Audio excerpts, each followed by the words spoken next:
Alright, hello and welcome to Camel Finance.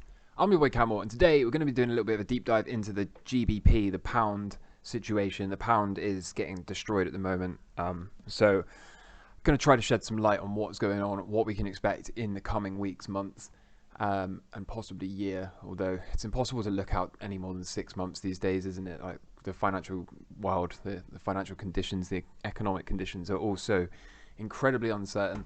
Anyway, just before we get into it, we should start today's video the way we always start them, which is by showing Bitcoin adoption. So welcome to the Bitcoin bar in Portugal. This is continued adoption, and we will continue to see continued adoption. The lows are in until they're not. So this was with reference to the S&P 500, the US equities.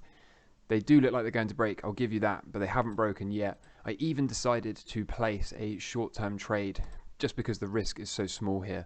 So I took a long yesterday. The lows, if they break, we're going much lower and we can flip short. So I said, look, flip short if we're stopped out. So we get a daily close below the lows, we can flip short. Here's what it looks like. So as of the close yesterday, incredibly close. However, the futures currently are popping up a little bit. So maybe we can hold the lows, maybe we can't. It doesn't really matter. It's such a small risk. So let's talk about the pound. I've shown this chart before. This is the 10-year bond chart, and it's got to be one of the craziest things out there right now. This is completely broken. Bonds are diving off a cliff, as you can see. The 10-year UK GILT, which is supposed to be a safe asset. The reason they call it the gilt is because the original documents had gilded edges. So this is supposed to be a safe investment. Here is the British pound, the BIXI. So this is like the dollar basket, but for the pound.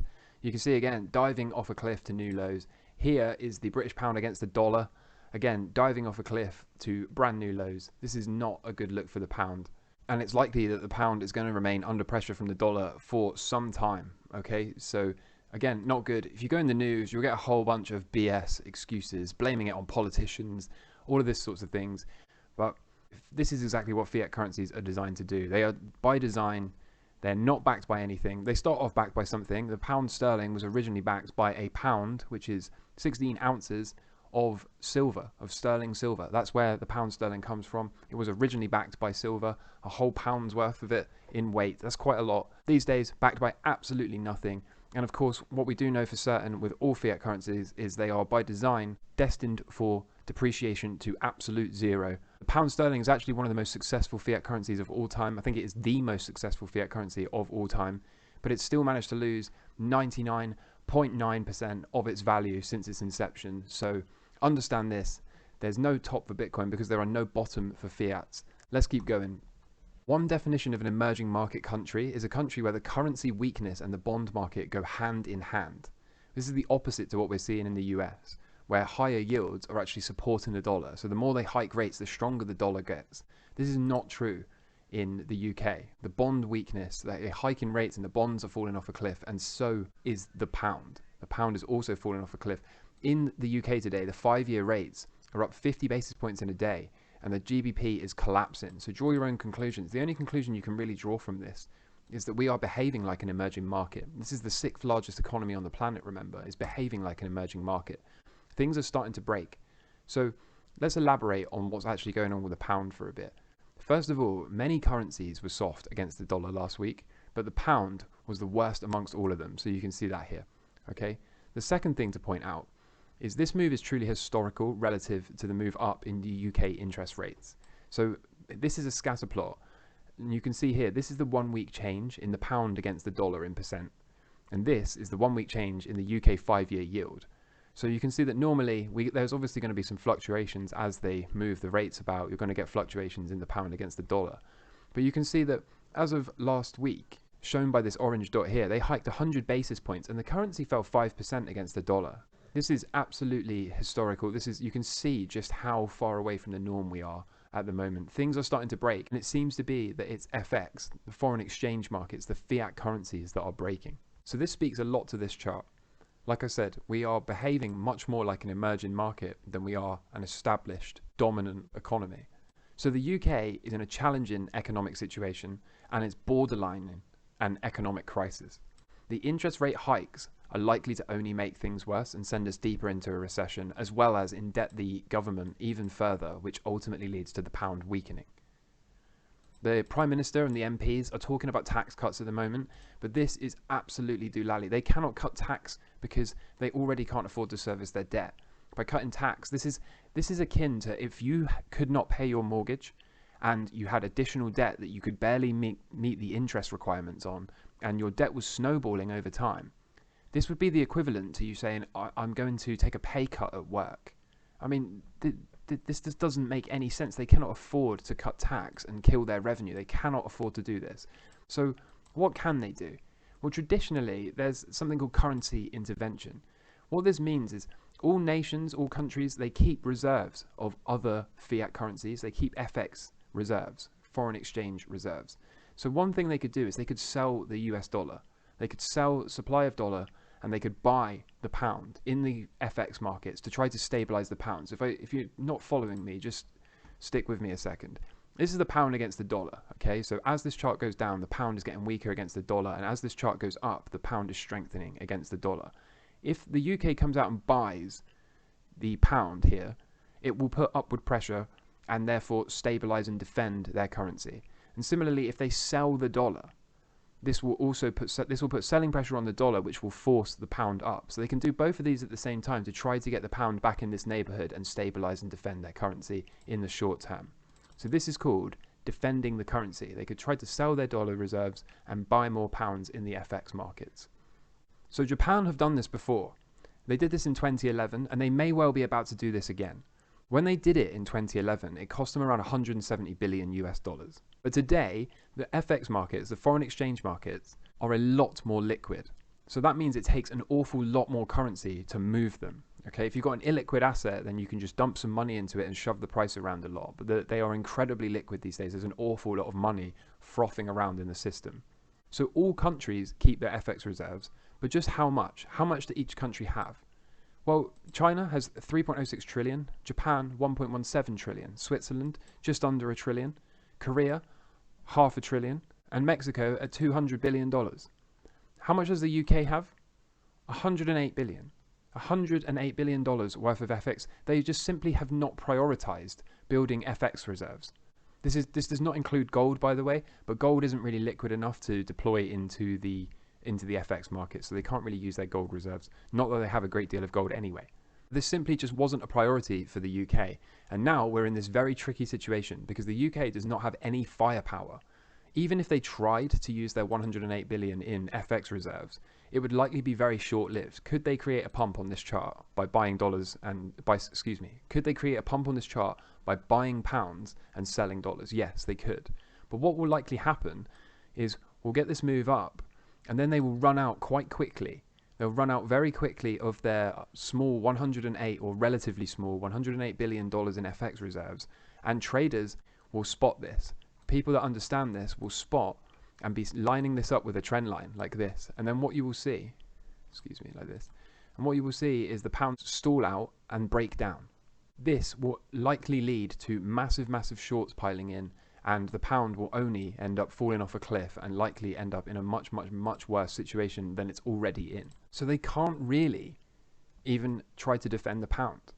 They can't use their small amount because they haven't prioritized. They basically did not see this coming. So Bitcoin is an IQ test for risk. I'm going to start to say this more and more often because I think this is an absolutely brilliant way of describing what Bitcoin is. Bitcoin is not a get-rich-quick scheme. Bitcoin is a hedge against not only inflation, but against central bank collapse. Bitcoin is indeed an IQ test for risk. You need to exit the system, and only 5% of the UK currently owns Bitcoin, so you can still be first. You can still be first. Don't get it twisted. The pound is not going to go back up. It's not going to get better. It's only going to get worse from here. They are talking about raising rates. They're saying maybe the Bank of England needs to step in and do an emergency 200 basis point hike to defend the debasing pound. The problem with this is when they hike the rates like that, it increases their own debt. Okay, when they hike the rates, that's 200 basis points more in interest they have to honor on the bonds that they've issued. So when they hike the rates, they put themselves further in debt. And when a country or a nation puts itself further in debt, that weakens its own currency. They weaken the pound by doing this. So then what? The pound is weak. Now we need to hike more rates again. Okay, oh, but now we've got more debt that we can't service and our currency is falling. We better step in and defend it by hiking rates again. Do you see the circularity? There are too many fools sitting in important risk chairs. Bitcoin is an IQ test for risk. We always knew during this hiking cycle that something would start to break. We're seeing the bond market start to break. The stocks have come off, but they're not really started to break. They haven't dived off of a cliff as of yet. FX, foreign exchange, fiat currencies are starting to break. Meanwhile, Bitcoin holding the lows like an absolute champion, as you can see. And that's because money is steadily flowing into Bitcoin. People are going to become educated enough to understand this over time. Over time, there's going to be increased demand for a currency that cannot be inflated, that has a maximum hard cap supply of 21 million Bitcoin. That's all that will ever exist. Nobody can ever change that. The euro is at 20-year lows. The yen at 24-year lows, and the pound at 37-year lows. So far, everything's flowing into the dollar. Everything's flowing into the USD because the USD is the world reserve currency. Everything collapses into the dollar at first because it's the flight to safety. But understand this, the US dollar will collapse as well because it also is not backed by anything. This person here is saying, what if it eventually goes to Bitcoin and gold? It will go to Bitcoin and gold. Understand that. It's not a question of what if. It's a question of when. When these currencies are finished collapsing into the dollar, then the dollar will collapse and confidence will be lost in the dollar and all of that money will flow into Bitcoin and gold. You need to exit the system while you still can. The British pound is down 12% since the Bank of England governor said, you better be prepared to lose all your money in Bitcoin and crypto.